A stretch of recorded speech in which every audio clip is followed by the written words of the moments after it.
Hello, everyone. Hello. Welcome back to the English Echo. We're very happy you're here today.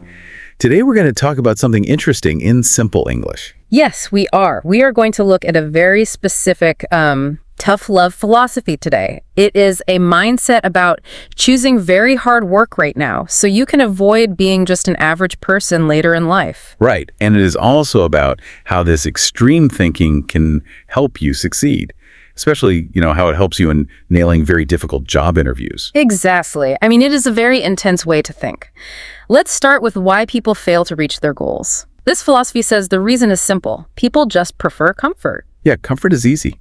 Like sitting on your sofa is much easier than working. Right. And this mindset argues that no one in the world cares if you are average. I mean, being average just means you are lazy. You are just afraid to give up your fun today. So it is about sacrificing that fun. I think the Dubai trip example explains this perfectly. Oh, yes, the Dubai trip. So imagine you save your money for a very long time. You work hard to save it. Finally, you take a trip to Dubai. But you are on a tight budget, right? Exactly. So you stay in a basic 3-star hotel. And when you want to take a taxi, you worry.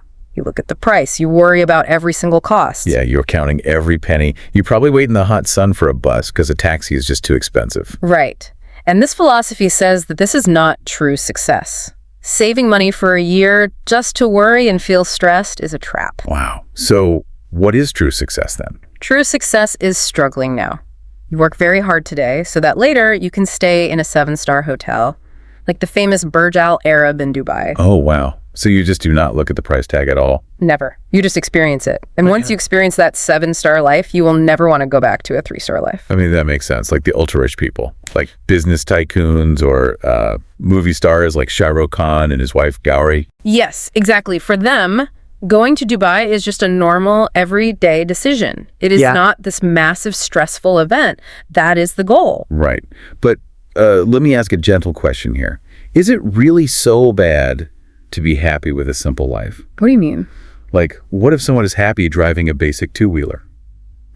Or maybe a small Maruti Suzuki car? Is that wrong? Well, the philosophy says it is perfectly fine if you are truly happy. But here is the catch. Okay, what is the catch? It says many people just use that as an excuse. They say they are happy with less, but really they just do not want to work hard. Oh, I see. They are hiding their laziness. Exactly. And this leads us to the modern world. We have so many excuses today. I really do, especially on social media. Yes, people read these quotes on Instagram, quotes that say, it is okay to be average, or it is okay to cry and be depressed today. Right, those very soft, gentle quotes. It sounds like putting a small bandage on a broken arm. Oh, that is a great way to say it. Yeah, because these quotes make people feel better in the moment, but they do not fix the real problem. They do not. In fact, this extreme mindset strongly rejects those quotes. It calls them weakness. Wow. So it says we are becoming weak. Yes. And to explain this, it uses an analogy about our ancestors. Imagine our ancestors thousands of years ago. They are out hunting for food. Right, in the wild. Very dangerous. Very dangerous. Now imagine a hungry lion suddenly attacks them. Oh, wow. They cannot just sit down in the grass. Exactly. They cannot sit down and say, I feel like crying today. I need to rest. No, the lion would eat them. They had to fight immediately. Right. They had to survive. And this mindset believes our modern generation has become weak because we choose comfort. We do not have lions attacking us, so we make excuses. That is a very tough way to look at history. And, this tough historical view is also applied to how this philosophy views men and women. Yes, it is. And before we explain this part, we should remind you, the listener, about our goal today. Right. We are just neutrally exploring these ideas. We're practicing English by understanding different perspectives. Exactly. We are not taking a side. We are just sharing what this very traditional text says. Yes, we are not judging them. So, what does it say about men and women?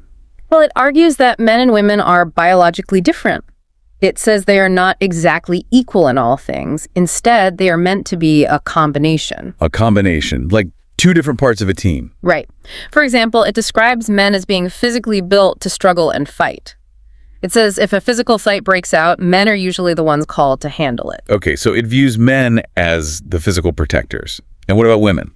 It describes women as having a very special emotional strength. It talks about a natural maternal instinct. Ah, maternal instinct. The feelings a mother has for her child. Yes. The text notes that we always talk about a mother's love.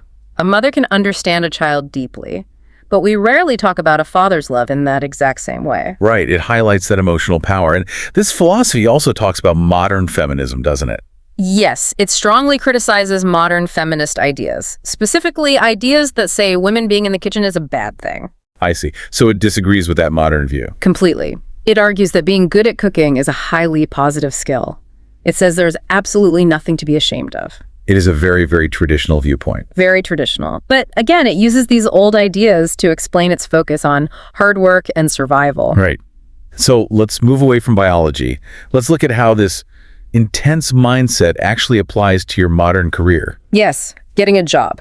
Because in a modern office, hard work is not about physical labor. Right, you are not lifting heavy bags of cement all day. Exactly. God gave you a brain, and this mindset says you have to use it. You have to work your brain hard. So how does this help with nailing an interview, like a really difficult coding interview? Well, think about a coding interview for a big company, a test of data structures and algorithms. We call it DSA. Let's imagine two students. Okay, let's call them student A and student B. Perfect. Student A really wants work-life balance. They want to relax, so they solve one coding question a day. One a day. So in a year, student A solves 365 questions. That sounds pretty good. It sounds good until you look at student B. Student B hustles. They use that extreme 7-star mindset. They solve 10 questions every single day. Wow, 10 questions every day.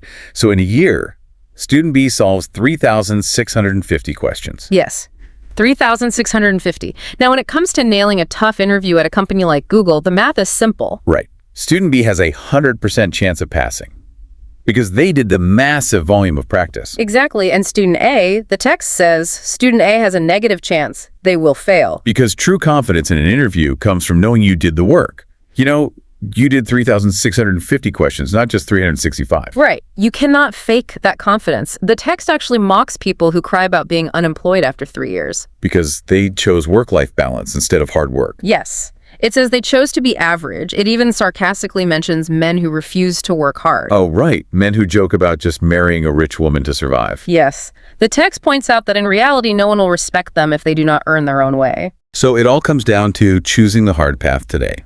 Doing the math, doing the thousands of practice questions. Exactly. It is simple math and volume of practice. It really is a fascinating way to look at success. It is. And as we finish up today, I want to leave you with a gentle question to think about. Well, that sounds good. What is the question? Ask yourself today, are you choosing a small comfort right now, or are you building your 7-star future? That is a great thought to end on. Thank you for listening to the English Echo. Keep practicing English every day. See you in the next episode.